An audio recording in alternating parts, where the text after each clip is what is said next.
welcome to SAT TV News. I am Larry LaRocque, your presenter. In our top stories, DFC hosts the first Mass Dominic press conference of the carnival season. German national killed, wife suffers head injuries in Antigua attack. Syria conflict, half of population in urgent need of aid, says UN. And in sports, West Indies selectors announce West Indies women's squad. Details of these will follow.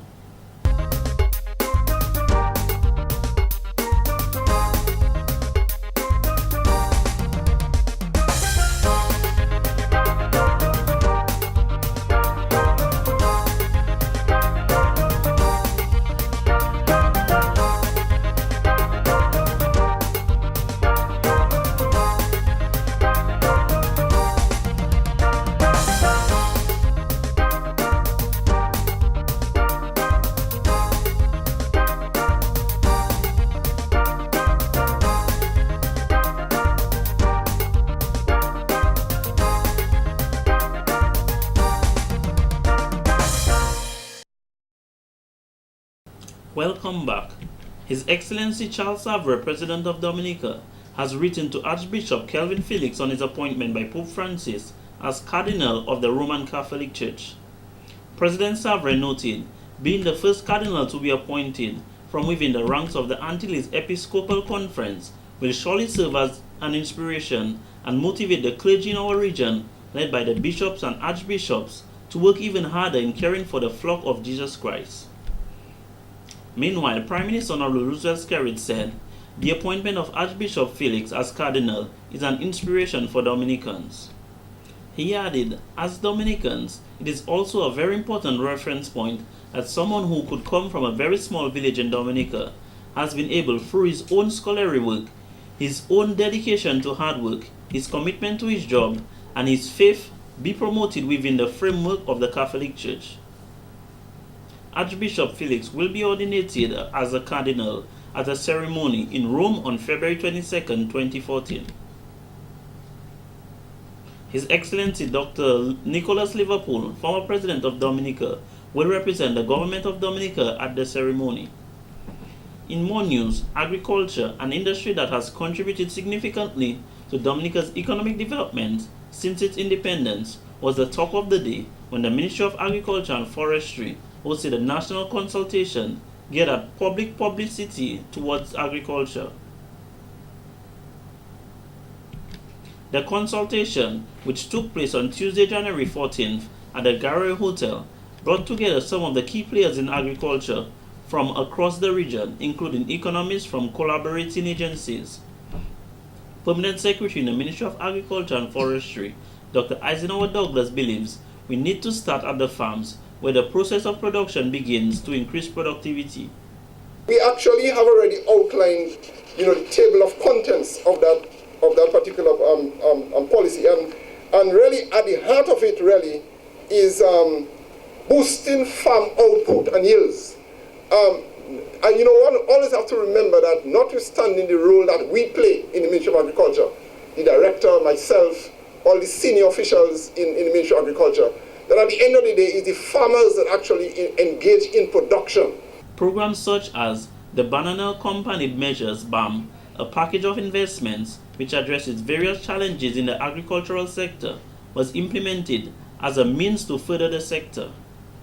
However, lack of an agricultural policy to govern the priorities for EU funding resulted in the emergence of various issues for the program. We at ECA are very firm in our conviction that policy is critical to development, and that agricultural policy for Dominica is even more critical, particularly now at this juncture that we're at.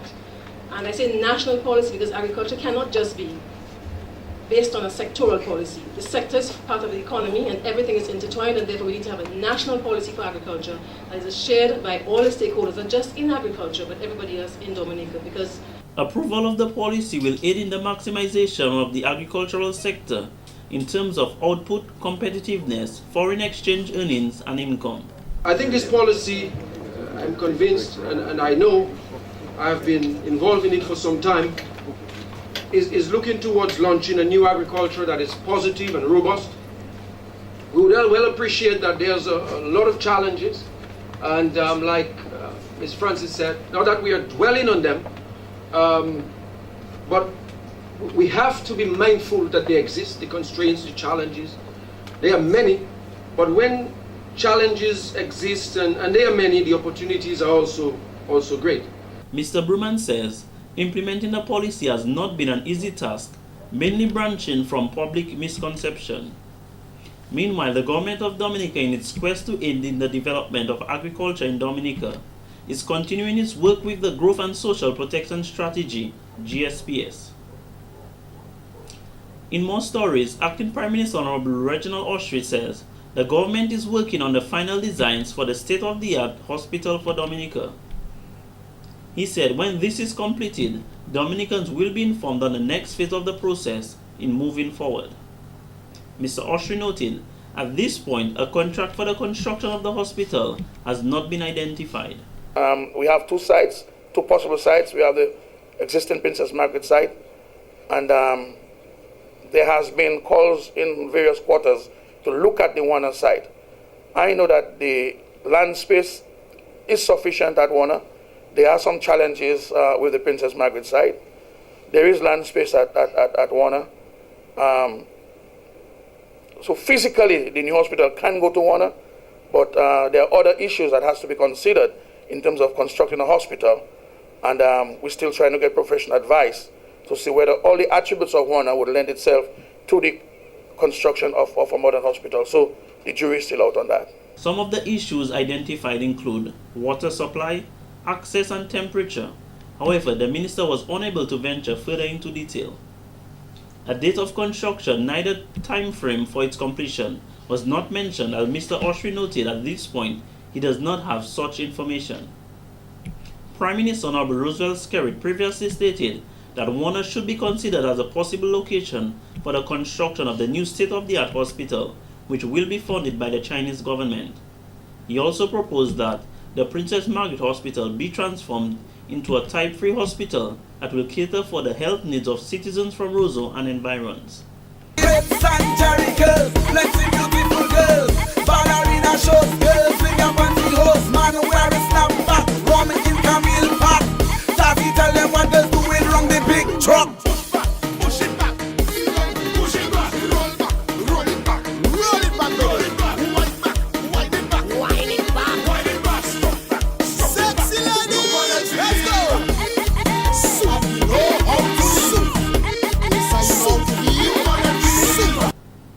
The Dominica Festivals Committee held its first Mass Dominic press conference for the carnival season on Wednesday, January 15th to discuss activities scheduled to take place during the season. Ms. Natalie Clark, Dominica Festivals Committee Director, says she would like to see everyone come together and support. So I look forward to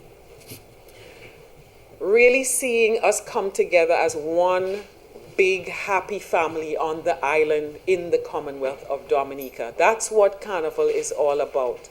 The culture past, the indigenous, the present culture we're in, and even future mass. What will we look like in the future?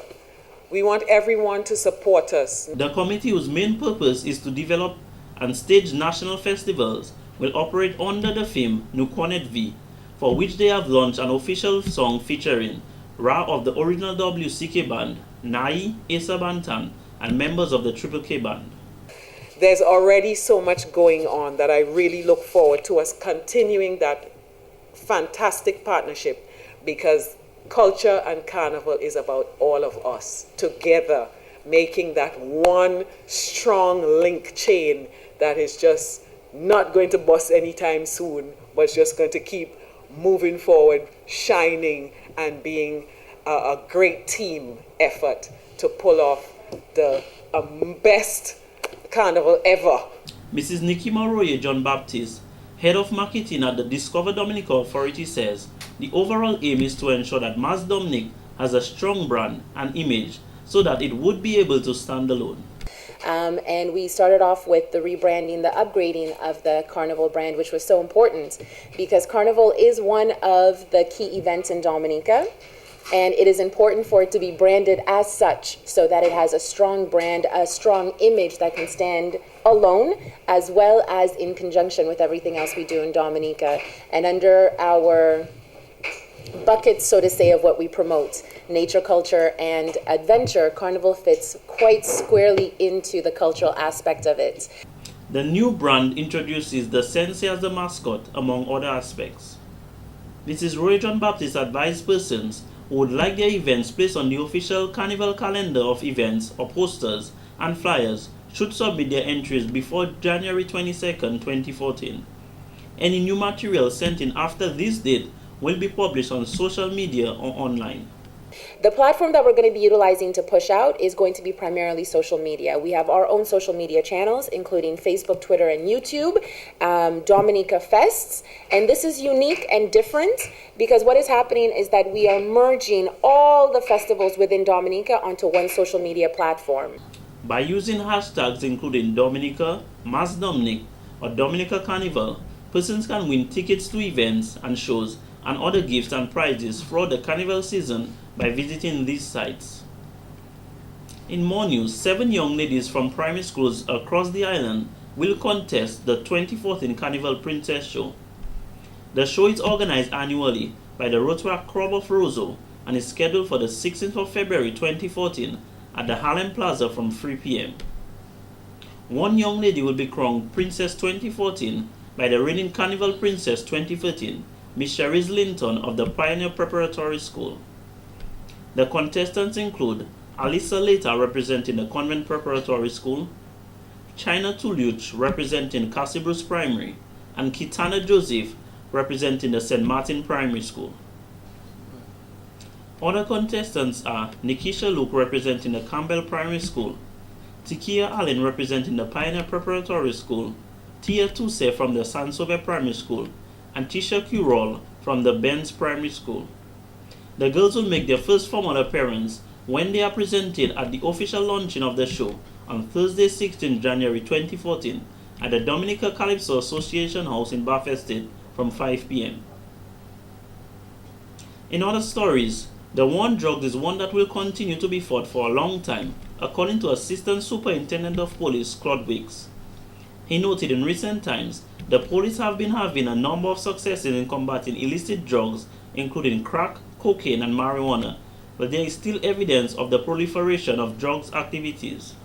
You still see the courtroom, people are coming in, whether for small quantities or large quantities of drugs. So the police and law enforcement generally ought not to relent and continue to execute our function. We will send the message clear, zero tolerance on all forms of crimes, including drug trafficking. What we have to understand in this jurisdiction, in this Dominica, is that those of us who commit drug-related crimes / firearm-related crimes, we are in fact destroying ourselves, destroying our families, destroying our communities, and destroying our nation. Those people who are selling drugs, and particularly the hard drugs, crack cocaine, to our children, are destroying our children. He said the irony of the situation is that the drug lords and their families do not do drugs and are well educated. He said they are the ones with the most expensive cell phones, fancy cars, and large flat screen televisions purchased through drug activities and proceeds of crime. And that is why the legislation, the authorities have passed recent legislation, if you're following the news, to dealing with these matters. And that we are doing.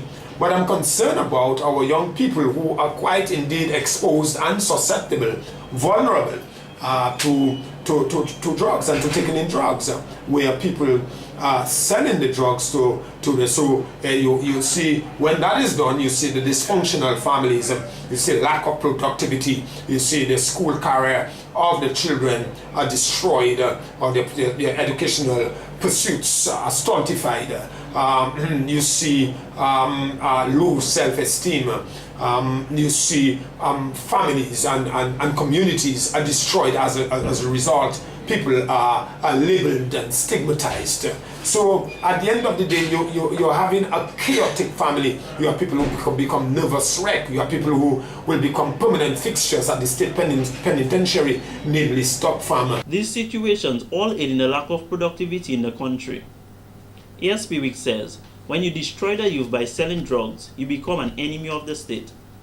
Or when you use them as mules to go in other jurisdictions, and when they go to jail, you are sitting with your wife and children as it were? Don't you have a conscience? I'm concerned about you as well. You're destroying the young people. You're destroying the human capital of this country. And that's not the best thing to do. You're destroying yourselves, because when you get older, you are expecting people of sound mind to help you. You're expecting doctors to be of sound mind, police officers to be of sound mind, politicians to be of sound mind, the church to be of sound mind, but you're destroying them at that stage. For what? For dirty money. And I can tell you that dirty money is going to bounce back on you, and it's going to destroy you. It's going to destroy your children. It's going to destroy your community. So my friend, as you listen to me, I think the best advice that I have for you is to stop it. You're destroying your own children. Yes, they may look pretty, they may look well now, but all of these things are transitory. And I can also tell you, the police department and law enforcement agencies in the island will not relent. We have a job to do, we have a mandate to fulfill, we must do it honestly and conscientiously.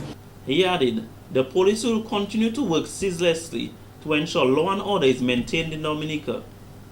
This has been the local segment of the news. Coming up next, regional highlights. Bring out the reading, SAT Telecoms.